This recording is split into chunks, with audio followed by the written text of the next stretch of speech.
Vía Pública.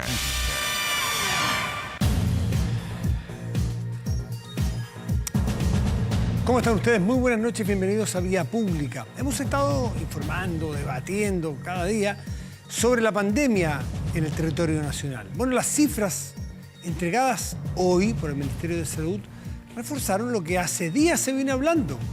Los médicos, los intensivistas, los TENS, las autoridades, los medios. Se ve que no es exageración. Los datos están allí y las cifras están allí. ¿Qué decir? Estamos viviendo uno de los momentos más duros desde el inicio de la pandemia. ¿Se acuerda ese 3 de marzo en Talca, donde apareció el primer caso al 2020? Bueno, han pasado ya su año y un mes y un poco más. Y es otra la situación, sin duda. Bueno, es otra la pandemia también, ¿eh? Algún día tendremos que hablar de eso. Esa era la pandemia de los adultos mayores. Hoy día es la pandemia de los 30, los 40 y los 50. Si no me cree, vaya a mirar al Ministerio de Salud los datos, donde está el fuerte de los enfermos COVID en las UCIs, es decir, los más complicados, son los 60, 70, sobre todo entre 40 y 60 años. Y después de 60 un poco para arriba, y después de los 40 hacia abajo también, y de los 70 hacia arriba están mucho mejor. Es otra pandemia. Bueno, como sea, hoy los datos reportados son récord. 8.195 nuevos contagios. Déjeme también hacer allí un matiz, porque es buena las cifras, pero también matizadas y explicadas. Los 8.195 de hoy día no son exactamente comparables con los que había hace un año atrás justo. No son comparables, porque en ese momento eran puros sintomáticos. Hoy día estos 8.195 son casos nuevos. Muchos de ellos, la gran mayoría, son sintomáticos, pero hay un porcentaje que son asintomáticos, que es porque se van a buscar a las personas que no tienen síntomas y que se les encuentran. Por lo tanto, no somos exactamente comparables. De todas maneras, es gravísimo lo que está ocurriendo. Es la cifra más alta desde la llegada del virus. Ni en el peor momento del año pasado alcanzamos estas cifras, pero por la razón también que le estoy narrando es que se da esa explicación. Pero además se lamenta la pérdida de 183 vidas. Y ahí no hay comparación que valga. Es tremendo. Fíjese que Financial Times hoy día ponía que Perú es el país que tiene el nivel mundial y bastante por lejos la mayor cantidad de muertes en exceso. ¿Qué es eso? Más muertes que un año normal. Que este año debería ser un año normal, sin pandemia. Bueno, de ahí en adelante exceso. Perú es el país del mundo número 1 en muertes con exceso. Y déjeme decirle que Perú tuvo 300 y tantas muertes hoy, nosotros 183. Entonces es de preocuparse, sin duda. Brasil tuvo 4.000 y tantas muertes en un día, ¿eh? Para que nos situemos un poco. Los índices de positividad también van al alza. Y a nivel nacional ya estamos en 11,18%. No son comparables con los de ayer. Perdón que le haga tanta comparación, porque los de ayer recogen el fin de semana que se testea mucho menos. Entonces es mucho más alta la positividad. Todo esto mientras la ocupación de camas UCI no baja del 90%. Ayer teníamos en torno a 130 camas UCI disponibles a nivel nacional, hoy día 180. Ahí tuvimos un pequeño respiro. Aquí surge el interrogante por qué, mientras el programa de vacunación contra la COVID avanza exitosamente en Chile, a tal punto de ser señalado como un ejemplo a nivel mundial, tenemos este nivel de realidad que pone una luz de advertencia para enfrentar los meses que vienen. ¿Existe un relajo? Puede ser. Bueno, esto es multifactorial siempre, ¿eh? Existe un relajo de la población porque dice, bueno, si ya está la vacuna, echémosle nomás. Yo supongo que así piensan los que hacen fiesta, supongo, ¿no? Lo otro sería pensar que es gente malintencionada y no me cabe ninguna duda que no es así. Hay relajo de las autoridades con lo de los permisos de vacaciones, en fin, y vamos a las terracitas y plan 2, fase 2, fase 3. Bueno, ahora se echó un poquito hacia atrás. ¿El confinamiento podrá ayudar a conseguir nuevamente esa esperada meseta de los contagios? Difícil. En el mundo entero se ve que las cuarentenas producen fatiga y la gente termina por saltárselas. Hay otra alternativa, que son las nuevas cepas, que están afectando a gente más joven, por ejemplo. Hay tantas y tantas variables. Lo único que no ha cambiado hasta aquí es que hay que cuidarse y mucho. Vamos a la mesa de conversación.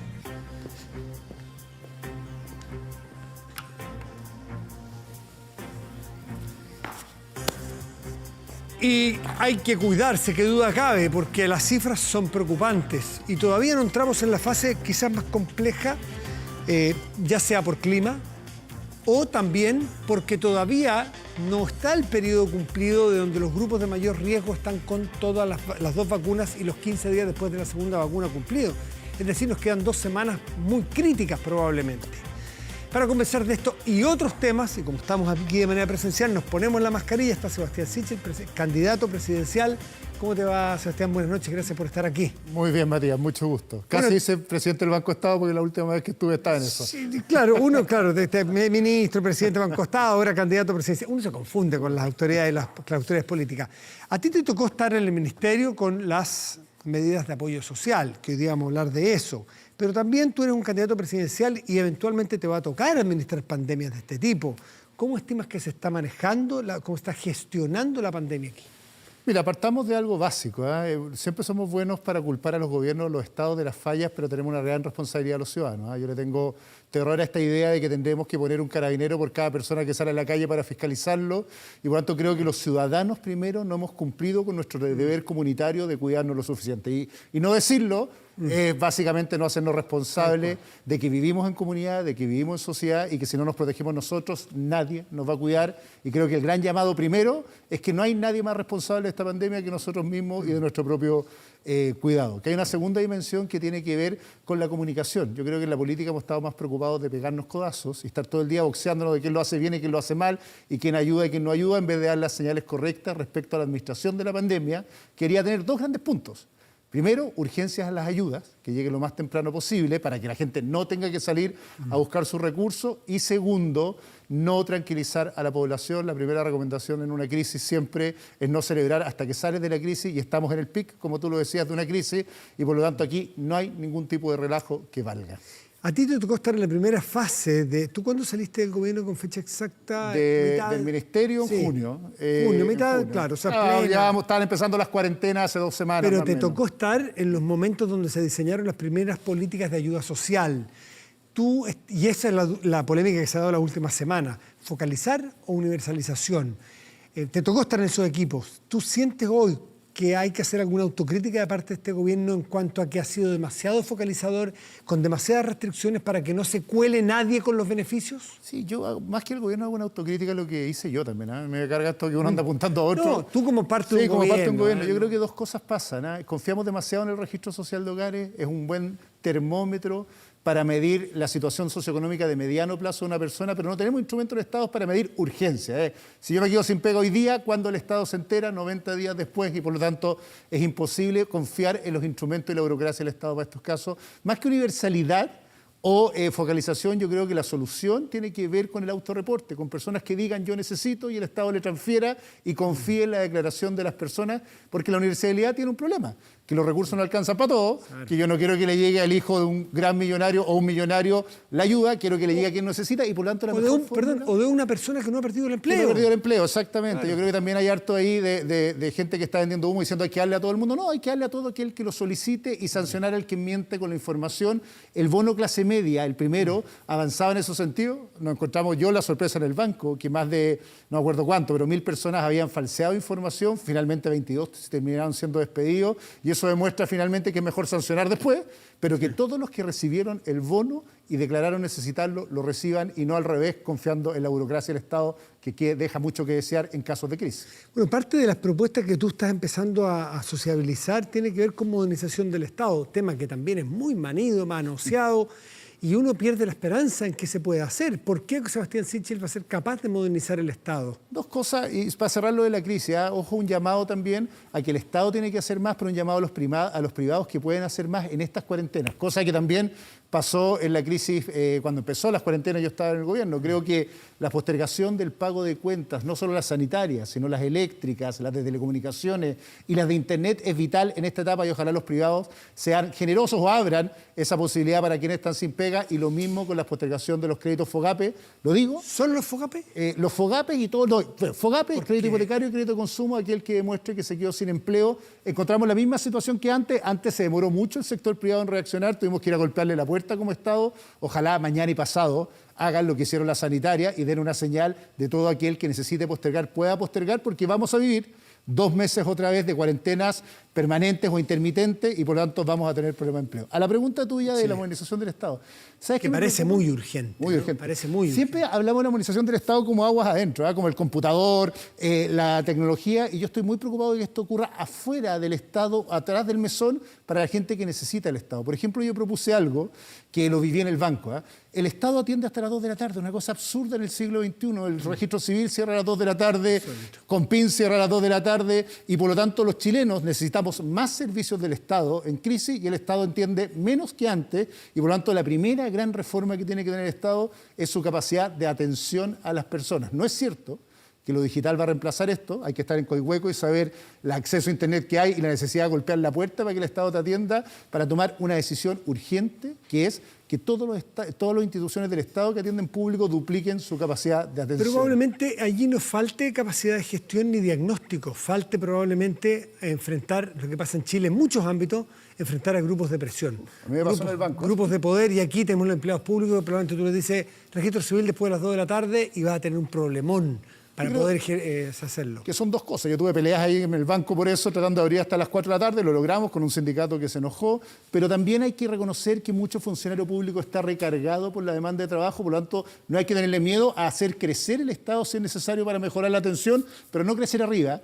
Crecemos en ministerio, un Estado que tiene 25 ministerios, el Estado con más ministerios de Latinoamérica per cápita, y no tiene más personal atendiendo a las personas que lo que tenía el año 90. Entonces hay algo medio absurdo, como hemos construido un Estado que es grande arriba y chico abajo, cuando debería ser grande abajo y chico arriba.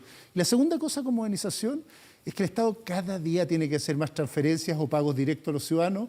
Me pasó mucho como ministro de Desarrollo Social. La cantidad de burocracia que ocurre desde que el Estado le llega la plata y le pasa la ayuda a la persona es brutal. Y por lo tanto tenemos que avanzar cada día más en modelos como la pensión básica solidaria. Yo hablaba de una pensión garantizada de alimentos, en transferencias directas. Voy a hacer una propuesta en pocos días más de devolución del IVA a los sectores más vulnerables. Es decir, entre que se decide la política pública y le llega a la persona la plata, que haya un solo trámite, que es básicamente la autorización de la transferencia y no lo que nos está pasando. Pero muchas veces los sectores que requieren de la ayuda a veces tienen que pagar ciertos impuestos y la plata se da vuelta en vez de dejárselas aquí y no hacer la vuelta al tonto a la plata. El IVA, por ejemplo, no tengo idea cómo técnicamente se hará eso, pero es absurdo que una persona que es más pobre pague un IVA cuando compra tallarines y después el Estado le devuelve una transferencia directa. De tiempo, eficacia y energía. En unos pocos días más vamos a hacer una propuesta de lo que está haciendo Inglaterra en este sentido, que es a sectores vulnerables y clase media en general vulnerable o que está en factor de riesgo, lo que hace es devolverle el IVA de alimentos y medicamentos después del gasto. ¿Por qué no hacerlo antes del gasto? Porque cualquiera puede saltarse la fila y tratar de pasar, pero después del gasto, y hoy día con boleta electrónica, que todas las boletas centrales electrónicas, no es tan difícil ni tan complejo como un país para Chile, y no hacemos esa doble vuelta de que finalmente la mitad de los chilenos vive con menos de 400 lucas al mes, sin embargo paga de esas 400 lucas casi un 19% en IVA, y después el Estado a que le llega la ayuda se demora 6 meses o 7 meses o nunca llega. Sí, hay tantísimos temas, naturalmente, de empleo, tecnología, emprendimiento, que veo en tu mini programa que has enviado. Pero hay una que me preocupa en cuanto a cómo se aborda, que es la seguridad. Y no es que me preocupe particularmente a mí, sino que parece ser una preocupación país. Y para muchas personas esto está muy desbordado. La seguridad, me refiero no en una región en particular, estoy pensando en el día a día de los barrios de Chile. ¿Tú qué piensas ahí? Mira, me ha llegado la locura que en muchos barrios de Santiago o de Chile, que salta un fuego artificial no es motivo de celebración o cambio de año, sino que llegó la droga a ese barrio y tenemos una capacidad operativa de reacción respecto al microtráfico y narcotráfico en Chile bajísima, lo que ha hecho que haya una cadena de violencia hacia adelante. Es trágico vivir en un país que la tasa de muerte en La Pintana es 13.3 personas por cada 100.000 habitantes, mientras en otras comunas es menos de 1. Y por lo tanto tenemos una tragedia en materia de seguridad. Yo hice varias propuestas, pero la más importante es que creemos una policía especializada en narcotráfico y microtráfico, parecido a lo que tienen los norteamericanos con la DEA, una policía antidrogas que tenga 5 años de capacitación, que tenga dotación especializada, que tenga niveles de rotación distinta, que tenga protocolos de investigación, de manera que le declaremos la guerra a lo que está siendo la fuente primordial de los delitos en Chile, que es el tráfico de drogas. Lo más trágico es darte cuenta que en 10 años se ha duplicado los decomisos y se ha septuplicado los decomisos asociados a drogas más duras. De todas las drogas el doble, pero de drogas más duras 7 veces más que en 10 años, y el Estado ha tenido mucha menos capacidad de reacción. Yo me leí entero el informe de la Fiscalía sobre penetración de narcóticos, y tenemos que asumir algo que los políticos no nos gusta asumir, y probablemente porque no vivimos en los barrios que esto pasa, que es que el microtráfico llegó y lo tenemos que combatir directamente con herramientas y policías especializadas. Campamentos, otro problema que ha crecido de manera violenta los últimos 3 meses, violenta en la cifra, no es que haya más violencia, no quiero segregar a las personas que allí viven, un crecimiento severo, amplio, importante. ¿Has pensado en política de vivienda, alguna propuesta importante? No solo campamentos, pobreza. Hoy día estábamos leyendo datos internacionales que dicen que se calcula que más o menos 1,5 millones de chilenos van a pasar a ser pobres. Que era esa clase media que dependía de su pega, que se quedó sin pega, normalmente informal, y llegó a la pobreza. Muchos de ellos no pueden seguir pagando arriendo, crédito hipotecario, y terminan viviendo en campamento. Hay que hacer 2 cosas. La más importante, lo dije, que el Estado cada día más ayude con ingresos y complemente ingresos a las personas, porque es una forma finalmente de generar vida, también, ojo, generar pega. O sea, esta mirada como del siglo XXI de algunos que dicen las empresas, los empresarios, necesitamos empresas que generen más empleo en el mediano plazo, y en materia de vivienda, el Estado es el principal dueño de tierra en Chile, el principal dueño. Y mucha de esa tierra o de propiedades no está disponible para la construcción de viviendas sociales. El Estado va a tener que tener como prioridad que los terrenos fiscales se usen para construcción de vivienda. Un comité de vivienda te lo diría más simple. Sabe que llevo 10 años esperando que aparezca un terreno al precio que yo puedo pagar como comité. Y el Estado tiene. Y el Estado tiene ahí al lado, mira lo que pasa en Los Barnechea o lo que pasa en Santiago Centro, tiene un Estado ahí al lado que está especulando con ese terreno en vez de construir viviendas sociales. Además, y esto quizás es el desafío más grande, de políticas en serio de integración social. No ejemplares con un edificio en la comuna, sino que planes reguladores exijan que por cada edificio haya departamentos asignados para subsidios de clase media o subsidios sociales, de manera de ir compensando y equilibrando una ciudad que se ha ido generando una ciudad de guetos, en que vivimos en lugares distintos y no tenemos cohesión social. Muchos temas quedan, pero el tiempo es escaso. Habrá otra oportunidad, Sebastián Sichel. El 18 de mayo, me contaste, inscriben las candidaturas. 18 de julio es la primaria. Sí, y estoy esperando que me inviten formalmente lo antes posible a participar esa teleserie es muy... Esa teleserie dejémosla afuera, pero es interesante. ¿Por qué es de los políticos?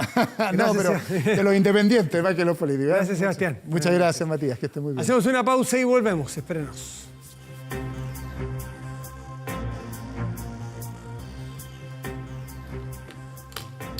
Estamos de vuelta en vía pública y seguimos tratando otros factores, otros elementos, otras miradas respecto de esta pandemia que nos afecta tan completamente en nuestras vidas. Y esta es una mirada que tiene que ver con la salud mental, poco abordada, dado el tremendo daño que ha producido 1 año y medio de encierro, entre pitos y flauta, 1 año y medio, poco menos de encierro.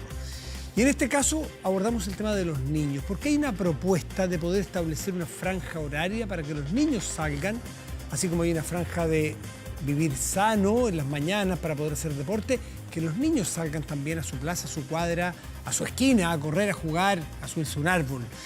Y bueno, se va a evaluar, lo dijo el Ministerio de Salud. Vamos a conversar con Camilo Morales, que es psicólogo, coordinador del Núcleo de Estudios Interdisciplinarios en Infancia, la Facultad de Ciencias Sociales de la Universidad de Chile. Camilo, buenas noches, gracias por recibirnos. ¿Cómo estás? Hola Matías, muy buenas noches, gracias por la invitación y qué bueno que podamos visibilizar este tema porque me parece que es urgente. Urgente, en general, por lo que uno ha leído y ha escuchado gente fuera de Chile, incluso la salud mental no está todo lo puesto arriba de la mesa como debiera.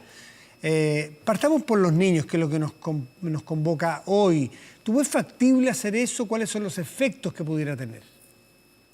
A ver, tú iniciabas la introducción a este tema hablando de cómo es la situación de la pandemia y particularmente el confinamiento ha trastornado nuestra vida social. Y en ese marco, me parece que si hay un grupo de la población que se ha visto tremendamente afectado por las consecuencias de los encierros, particularmente son niñas, niños y adolescentes. El Comité de los Derechos del Niño, por dar un dato, digamos, viene anunciando las consecuencias en el mediano y el largo plazo de la pandemia, no este año, sino en abril del año pasado. Entonces tenemos sobre la mesa no solamente las recomendaciones de organismos internacionales, sino también de diferentes estudios que han ido apareciendo a nivel internacional y a nivel nacional, de las consecuencias que esto está teniendo en las experiencias más cotidianas, que involucran no solamente los elementos relacionados a los aprendizajes, que ha sido un foco importante, por supuesto, ¿no?, del último tiempo, a propósito de la discusión de la apertura y de la vuelta a las clases presenciales y toda esa discusión, pero también en el ámbito de lo que implica el bienestar y el desarrollo integral de los niños, entendiendo que son sujetos que requieren de cuestiones tan esenciales como el juego, la posibilidad de recrearse, de tener actividad al aire libre, de socializar, ¿ya? Evidentemente todo esto en el marco de las medidas que implica el que podamos resguardarnos de la pandemia, ¿ah? Entonces, eso es una cuestión que me parece que es importante, ¿no? El perder de vista qué es lo esencial para la niñez en términos de su bienestar y su desarrollo integral, es una cuestión que hoy día está tremendamente invisibilizada y respecto de lo cual no tenemos medidas políticas, ¿no? Hoy día cada quien, ¿no?, en la privacidad de su hogar se las tiene que arreglar un poco como pueda, ¿no?, con las distintas demandas y necesidades, que además son diversas, ¿no?, en niñas, niños y adolescentes. Claro, además, en este caso, con grandes ciudades en fase 1, que es, en teoría, cuarentena total, ni siquiera los colegios están funcionando. Entonces, ahí habría una válvula de escape que no está habilitada, por así decirlo. Y es más necesario porque muchos chicos y niñitas viven en casas muy chicas y que no hay acceso a patio. Entonces, poder salir a la calle es fundamental para mover los músculos y para airear la cabeza. O sea, es más allá de un tema de salud física. Creo que tiene que ver justamente con lo esencial que es para la experiencia de un niño, digamos, de un ser humano, el poder encontrarse en un espacio público, ¿ya?, en donde interactuar, suceden otras cosas, por supuesto, ¿no?, jugar, interactuar, saltar, moverse, cuestiones que son esenciales para los niños. Yo creo que en esta discusión uno de los problemas que tenemos es pensar a la infancia como si fuera un grupo homogéneo, ¿ah? Y hay que pensar que las necesidades de un bebé son distintas a las de un niño que está en educación inicial, a las que tiene un adolescente, y que por lo tanto las formas, ¿no?, de acompañar cada una de esas necesidades es una cuestión que tiene que poder verse de forma más transversal. Pero además no solamente eso, Matías, yo creo que en esta discusión también no hay que perder de vista que los niños no son entes que están solos, digamos, ¿no? Forman parte de un sistema en donde hay una mamá, hay un papá, hay una abuela, hay una cuidadora, hay un cuidador, digamos, que simultáneamente también está siendo sometido, ¿no?, a tratar de sostener la vida, entre teletrabajar, entre arreglárselas con la vida doméstica, entre responder a las exigencias diversas de su propia vida.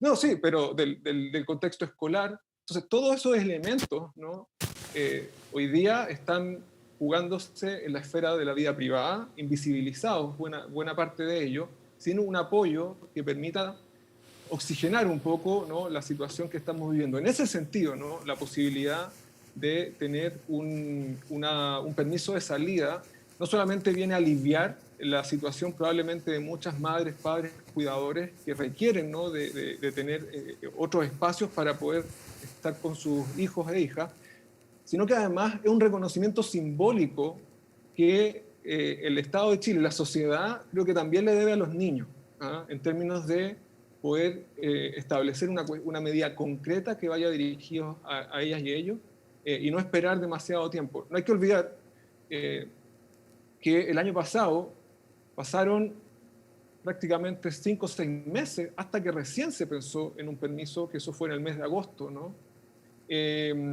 Y se enmarcó también en el contexto del Día del Niño. Bueno, creo que no tenemos ¿para qué repetir ese tipo de formas de abordar este tema? Pero Camilo, no es tan distinto en lo que ocurre con otras crisis en otros momentos y crisis de otra índole, que los niños, como siempre, y esto seguramente todos lo han escuchado como argumento, dado bien, mal, atinado, desatinadamente, pero como los niños no hacen ruido políticamente, como los niños no marchan, como los niños no alegan, sino que son más bien postergados y dicen lo que dicen los mayores, son invisibilizados en sus derechos muchas veces, pues desde los derechos más fundamentales, no es el caso de esta conversación, hasta derechos de este tipo, que es a poder sociabilizar con otro niño igual y conversar cosas de niños en una esquina.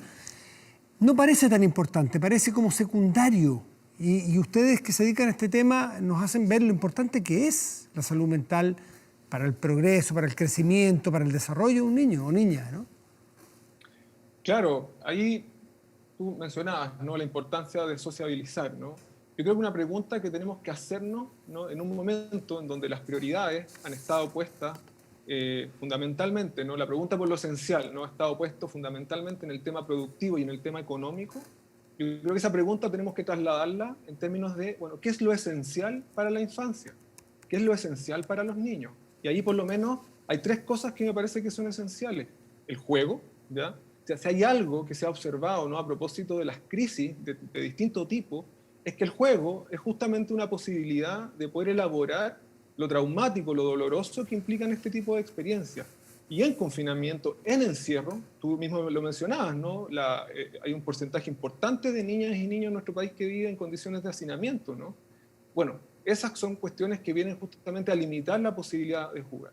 La socialización, ¿ya?, que no es una cuestión que solamente se restrinja al ámbito de lo que pueden entregar los adultos cuidadores más próximos, la mamá, el papá, ¿no?, sino que la socialización desde la temprana edad también requiere de otros externos, ¿no?, y particularmente de los semejantes, de otros niños, ¿no? Y lo tercero, ¿no?, que es una cuestión que me parece fundamental a propósito de la opinión, es que no les hemos preguntado a ellas y a ellos cómo están viviendo esta pandemia, ¿no? ¿Qué es lo que necesitan? ¿Qué es lo que esperan? ¿Qué temores tienen? ¿Cuáles son sus ansiedades? ¿Cuáles son sus expectativas? O sea, en ese sentido ha habido un silencio, en el sentido de que no ha habido una sociedad y una institución política, ¿no?, que esté en una disposición de escuchar y de comprender cómo están siendo las experiencias de confinamiento de la niñez en nuestro país, sin considerar además que esto va a tener efecto, que hoy día va a tener efecto, sin duda. No podemos, digamos, anticipar, no tenemos, pero sabemos que las crisis tienen sus impactos una vez que se resuelven más o menos, no al año, no a los 2 años, muchas veces 5 años, 10 años, y afectan a generaciones. Claro, completas. los problemas de la niñez se arrastran para toda la vida, eso está recontra sabida. Por último, Camilo, para esta medida que se va a revisar, al menos desde la autoridad, 1 horita al día, 2, 3 horitas semanales, ¿hacen algo, ayudan en algo, o esto tiene que ser más profundo y más amplio, un permiso para que los niños salgan en pandemia? El permiso me parece que es un desde, en el sentido de que es una medida que va a aliviar probablemente a muchos niños que están angustiados con el encierro en términos de que no tienen la posibilidad de jugar, moverse con todo lo que eso implica, ¿verdad? Pero también va a ser un alivio para las cuidadoras y los cuidadores que van a poder, no sé, turnarse para que uno salga y el otro se quede en la casa haciendo otras cosas, para poder estar en otro espacio diferente al de las condiciones de vida de muchas familias que hacen toda la vida en un solo espacio. Entonces, en ese sentido, va a ser una diferencia. Pero es un desde, ¿en qué sentido? En que me parece que hay una cuestión de fondo que esto no resuelve, que es la pregunta por los cuidados, ¿ah? Y que de alguna forma lo que estamos viviendo también es una crisis de los cuidados, en términos de que nos estamos dando cuenta que somos seres interdependientes, ¿ah? Y esta pandemia lo que ha mostrado, ¿no?, es la importancia de los lazos, de los vínculos, y de que cuando se cortan las cadenas del cuidado, ¿no?, de no tener apoyo para cuidar la infancia, que es una tarea no de la familia solamente nuclear, sino de la sociedad en su conjunto, bueno, empezamos a ver las consecuencias y el agobio que está apareciendo y que requiere de una medida más bien social, política, y no solamente de respuestas individuales, personales, con los recursos que cada uno tiene más o menos a la mano. Ahí tenemos que dar un giro, y en ese sentido creo que estas crisis son también una oportunidad para replantearnos el modo, en este caso particular, de cómo entendemos el cuidado de la infancia como una cuestión social y política. Camilo Morales es psicólogo, coordinador del Núcleo de Estudios Interdisciplinarios de la Infancia de la Facultad de Ciencias Sociales de la Universidad de Chile. Te queremos agradecer por haber estado esta noche con un tema muy invisibilizado, lo repetimos, pero hiperurgente y de muy largo plazo, sobre todo, para no hipotecar vidas de niños y niñas muy chiquititos hoy día. Muchas gracias, Camilo. Muy buenas noches. Que estés bien. Gracias, Matías. Buenas Chao. noches.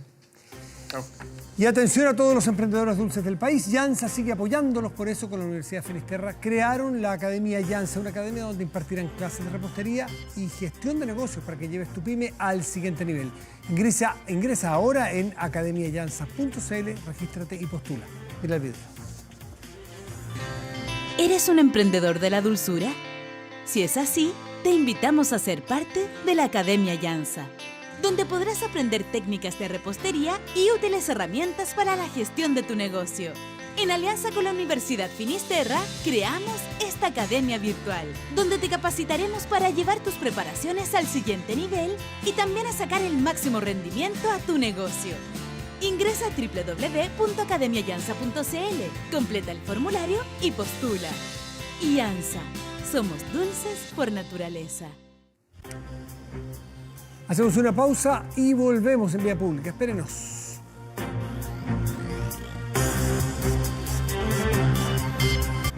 Aumenta la delincuencia en no graves robos. Evítelos con Tepillé, la empresa líder en seguridad preventiva con monitoreo de cámaras de seguridad y audio disuasivo en tiempo real. Tepillé protege 24/7 su empresa y también su hogar. No sea usted la próxima víctima y contrátelos en tepillé.cl. Vamos a nuestra pantalla y revisamos el portal de noticias 24horas.cl, si le parece. Y tiene como principal noticia más destacada hoy: sanitarias mantendrán la suspensión de cortes a clientes con dificultades.